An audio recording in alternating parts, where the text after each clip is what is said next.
High, নেচারকে ভালোবাসো তেমন প্রত্যেকটি মানুষকে আমার চ্যানেলে আর আমার বাগানে জানাই স্বাগত। আই এম সঞ্জানসী আর আজকে আমার ভিডিওর টপিক পিটুনিয়া গাছের পরিচর্যা। যেসব পিটুনিয়া গাছে ফুল আসেনি কিন্তু গ্রোথ ভালো রয়েছে, যেমন সামনে দেখছি পিটুনিয়া গাছগুলোতে, সেই সব পরিচর্যাগুলো আজকে করে দেখাবো। আজকে আমি দু ধরনের গাছের জৈব সার তৈরি করে দেখাবো, যেটা প্রয়োগ করলেই কিন্তু তোমাদের গাছে অগণিত ফুলে ভরে যাবে। তো চলো আর সময় নষ্ট না করে ভিডিওর মেন বিষয়বস্তুতে যাওয়া যাক। তার আগে বলে দিই যে একটু স্কিপ করে দেখো না, স্কিপ করে দেখলে কিন্তু অনেক কিছু মিস করে ফেলবে। আর অনুরোধ রইল ভিডিওটা প্রথম থেকে শেষ পর্যন্ত মন দিয়ে দেখার। পিটুনিয়া একটি শীতকালীন ফুলের গাছ। পিটুনিয়া প্রচণ্ড পরিমাণে ঝাঁকড়া হয়, খুব একটা লম্বা টাইপের হয় না। তো এটা শুধুমাত্র ভালো মিডিয়াতে বসিয়ে প্রতিস্থাপন করার কিছুদিন পর থেকেই পাতলা করে সর্ষের খোল ভেজানো জল এবং সামান্য পিঞ্চিং করে কিন্তু গাছকে একটা পারফেক্ট গোল লুকে দেওয়া যায় এবং কিন্তু গাছে প্রচুর পরিমাণে ফুলে ভরে যায়। তো এখন আমি পিঞ্চিং করছি না, কারণ এখন পিঞ্চিং করলে কিন্তু ফুল আসতে অনেকটাই দেরি হয়ে যাবে। তাই এখন আমি পিঞ্চিং করলে কিন্তু আমি ফুল পেতে দেরি করে ফেলবো। তো যারা যারা চাইছো যে এখনও গাছটা ছোট রয়েছে তারা এখন পিঞ্চিং করতে পারো। তাও আমি একটা ডালে পিঞ্চিং করে দেখিয়ে দিচ্ছি। অনেকেই শিওর নাও যে পিঞ্চিং করলে কিছু হবে কি না বা কেমন করে করতে হয়। তো দেখো, হাতের সাহায্যে এরকম করে দুটো করে পাতা এরকম পিঞ্চিং করে দেবে, এতে গাছের ভালো গ্রোথ হবে। টিপস নাম্বার 1, এই গাছের জন্য একটি মেন ভাইটাল পয়েন্ট, যেহেতু পিটুনিয়া গাছ প্রচুর পরিমাণে ঝাঁকড়া হয়, তাই এই গাছের কিন্তু নিচের দিকে পাতা হলুদ হয়ে গেলে কিন্তু আমরা দেখতে পাই না। তাই তোমাদের যে কোনো প্রতি সপ্তাহে একবার করে এরকম গাছের হালকা করে তুলে নিয়ে এখানে চেক করে নিতে হবে যে নিচে কোনো হলুদ পাতা রয়েছে কিনা। যদি কোনো হলুদ পাতা দেখতে পাও তাহলে কিন্তু অবশ্যই গাছের এই হলুদ পাতাটা তুলে নেবে, কারণ এই হলুদ পাতা যেমন থাকলে গাছের অন্যান্য পাতাও হলুদ করে দেবে ফাঙ্গাস লেগে, তেমনই গাছের নিউট্রিশনেরও খরচা হবে।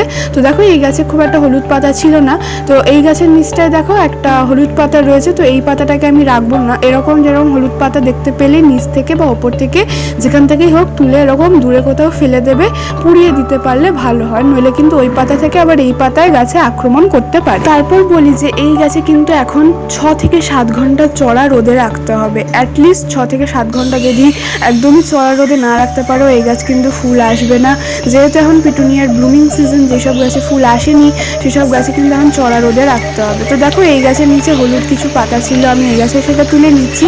কিন্তু তার সাথে আমি যেটা বলছিলাম যে গাছে কিন্তু একদমই এখন ছায়াযুক্ত জায়গায় রাখা যাবে না, নইলে গাছে পাতায় ভরে যাবে, গাছে কিন্তু ফুল আসবে না এবং গরম পড়ার সাথে সাথে গাছ মারাও যেতে পারে।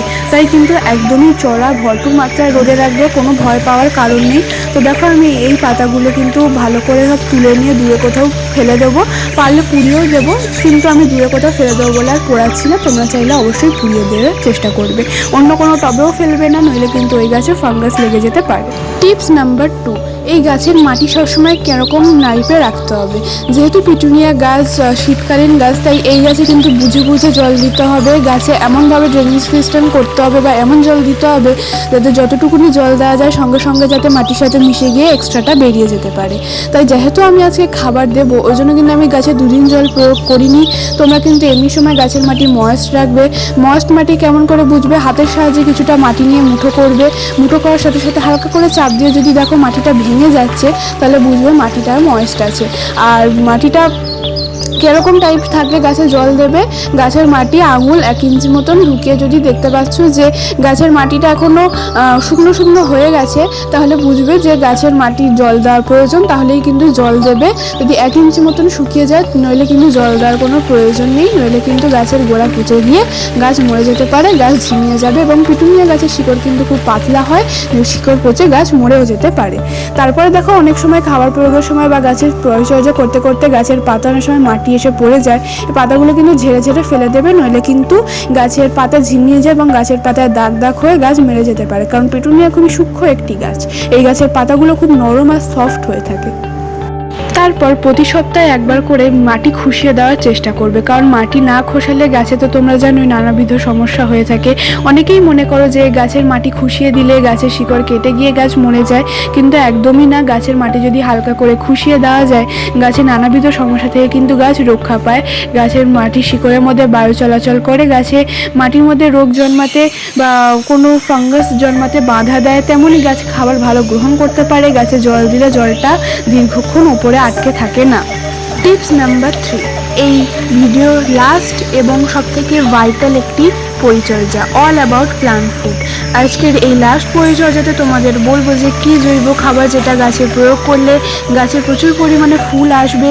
এরকম এই খাবারটা তৈরি করতে কিন্তু একদমই জৈব খাবার, কিছুই আলাদা করে দিতে হবে না, একদমই কেমিক্যাল খাবার তোমাদের গাছে প্রয়োগ করতে বলবো না। দু ধরনের খাবার তৈরি করে দেখাবো, একটা আমি এই টবে প্রয়োগ করব আর একটা আমি দ্বিতীয় টবে প্রয়োগ করব। তো তোমাদের যেটা হাতের কাছে পাবে, যেটা তোমাদের সহজ বলে মনে হবে সেটাই তোমরা প্রয়োগ করবে। একটা তরল থাকবে আর একটা এমনি খাবার প্রয়োগ করে দেখাবো। তো প্রথমে আমি তোমাদের তরল খাবারটা প্রয়োগ করে দেখাবো। তো তোমরা তো সবাই জানো যে শীতের গাছের অনন্য খাবার হচ্ছে গিয়ে এই সর্ষের খোল জল।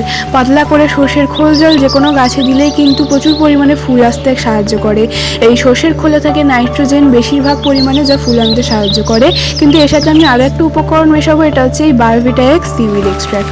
এটা কিন্তু খাবার প্রয়োগের পরে যেরকম আমরা স্প্রে করে দিই এরকম করে না, একটু অন্যান্য প্রক্রিয়াতে কিন্তু আমি গাছে প্রয়োগ করছি। এটা কিন্তু সর্ষের খোলের সাথে মেশাবো।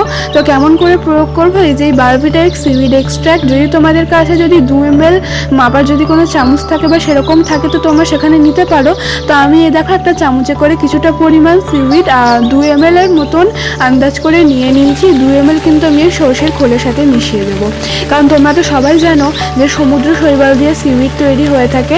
এই সমুদ্র শৈবালও কিন্তু গাছে প্রচুর পরিমাণে ফুল আনতে সাহায্য করে। তাই সর্ষের খোলের সাথে যদি তোমরা একটু সিউইড মিশিয়ে যদি গাছে প্রয়োগ করতে পারো, গাছে কিন্তু প্রচুর পরিমাণে ফুল আসবে এবং গাছে কুঁড়িতে ভরে যাবে। তো দেখো আমি ভালো করে এটা চামচের সাহায্যে মিশিয়ে নিচ্ছি যাতে ভালো করে এটা মিশিয়ে যায়। তো এটা যেহেতু আমি 250 ml অনেকটাই একটা 8 ইঞ্চি পটের জন্য, তো আমি এটা পুরোটা একটা টবে দেবো না, কারণ পুরোটা একটা টবে দিলে ড্রেনেজ হোল দিয়ে বেরিয়ে যাবে, দিয়ে কিন্তু খাবারটা নষ্ট হয়ে যাবে। চারিধার দিয়ে অল্প অল্প করে দিয়ে দেবো, দেখে নেব যাতে পুরোটা শুধু মাটির সাথে যাতে মিশে যায়, যেন বাইরে দিয়ে না বেরিয়ে যায়। আর অন্যটা অন্য একটা গাছের টবে প্রয়োগ করে দেবো। তো তোমরা চাইলে এটা রেখেও দিতে পারো, বাট রেখে দিলে খাবারটা নষ্ট হয়ে যাবে। তো তোমরা যখন প্রয়োগ করবে তখন শুধু গাছে দিয়ে দেবে। তো আমি যে দুটো খাবারের কথা বলছিলাম, তো প্রথমটা হলো যে তরলটার কথা বলছিলাম, এটা হলো সেই তরলটা যেটা আমি এই পিটুনিয়া গাছটাতে প্রয়োগ করেছি। তো তোমরা যদি তরলটা প্রয়োগ করো ঠিক এরকম প্রক্রিয়াতেই প্রয়োগ করবে। আর যদি তোমরা চাও সেকেন্ড প্রক্রিয়াটা যেটা এমনি খাবার হিসেবে যেটা প্রয়োগ করব সেটা তোমাদের দেখিয়ে দিচ্ছি। কিন্তু যদি তোমরা এই লিকুইডটা প্রয়োগ করো গাছে কিন্তু এই পাউডারটা প্রয়োগ করবে না, একসাথে যে কোনো একটাই কিন্তু প্রয়োগ করবে। তো আমি যেই পাউডারটা প্রয়োগ করে দেখাবো খাবারটা, সেটা আমি এই টবটাতে প্রয়োগ করে আমি দেখাচ্ছি। তো দেখো আমি খাবারটা প্রয়োগের জন্য এখানে আমি একটা পাত্র নিয়ে নিয়েছি। যে কোনো একটা পাত্রের মধ্যে আমি দুটো খাবারের যে মিশ্রণটা সেটা আমি তৈরি করব। তো প্রথমত যেটা আমি নিচ্ছি সেটা হলো এই চা পাতা। এই চা পাতাটা আমি নিচ্ছি 1/2 চামচ পরিমাণ মতন। তো এখানে আমি 1/2 চামচ মতন ফ্রেশ চা পাতা নিচ্ছি। যদি তোমরা ব্যবহৃত চা পাতা নাও সেক্ষেত্রে তোমরা 1 চামচ পরিমাণ মতন নেবে। যদি তোমরা ফ্রেশ নাও তাহলে আমার মতন 1/2 চামচ পরিমাণ মতনই নেবে। তো এর সাথে আরেকটা উপকরণ নিচ্ছি, সেটা হচ্ছে এই ডিমের খোসার গুঁড়ো। যেহেতু আমি একদম বাড়িতে তৈরি দেখাবো ওই জন্য আমি ডিমের খোসার গুঁড়ো নিচ্ছি 2 চামচ পরিমাণ মতন। যদি তোমরা হাড়ের গুঁড়ো ইউজ করো সেক্ষেত্রে তোমরা 1 চামচ পরিমাণ মতন নেবে। আমি এর সাথে ডিমের খোসা আর চা পাতা এই দুটো উপকরণ মিশিয়ে কিন্তু গাছে প্রয়োগ করবো।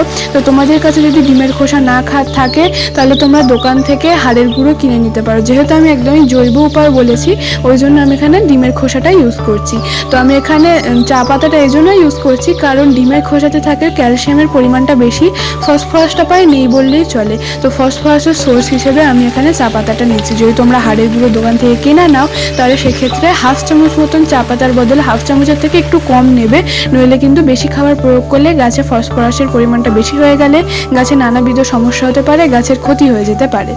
তো এই দুটো খাবারটাকে আমি ভালো করে মিক্স করে নেব। মিক্স করে না নিলে কিন্তু গাছ দুটো খাবার ভালো করে গ্রহণ করতে পারবে না, গাছে কিন্তু খাবার মাইক্রোনিউট্রিয়েন্টস আর ম্যাক্রোনিউট্রিয়েন্টসের ঘাটতি হবে। তো দেখো এই দুটো উপকরণকে কিন্তু আমি ভালো করে একে অপরের সাথে মিক্স করে নিয়েছি। এটা কিন্তু একটা গাছের খাবার, এটা কিন্তু একদমই দুটো গাছে প্রয়োগ করবে না। দুটো গাছে প্রয়োগ করলে কিন্তু দুটো গাছেরই খাওয়ার ঘাটতি হতে পারে। তারপরে খাবার প্রয়োগের পরে যখন ফুল ভালো আসবে না তখন আমাদের হয়তো মনে হতে পারে যে গাছে কিছু হয়তো খামতি হয়েছে, তার ফলে কিন্তু গাছে ফুল আসেনি। তো খাবারটা কিন্তু একদমই টবের চারদিক থেকে দিয়ে দেবে। টবের চারিদিক থেকে যদি না দিতে পারে তাহলে কিন্তু গাছে ভালো করে চারদিকে ফুল আসবে না, যে কোনো একদিকেই ভালো গ্রোথ থাকবে। তো দেখো খাবার দিয়ে আমি হালকা করে হাত বা নিয়ানির সাহায্যে একটু মাটিটাকে নাড়াচাড়া করে নিচ্ছি, যাতে মাটির সাথে খাবারটা ভালো করে মিক্স হয়ে গিয়ে গাছই খাবারটা ভালো করে গ্রহণ করে নিতে পারে।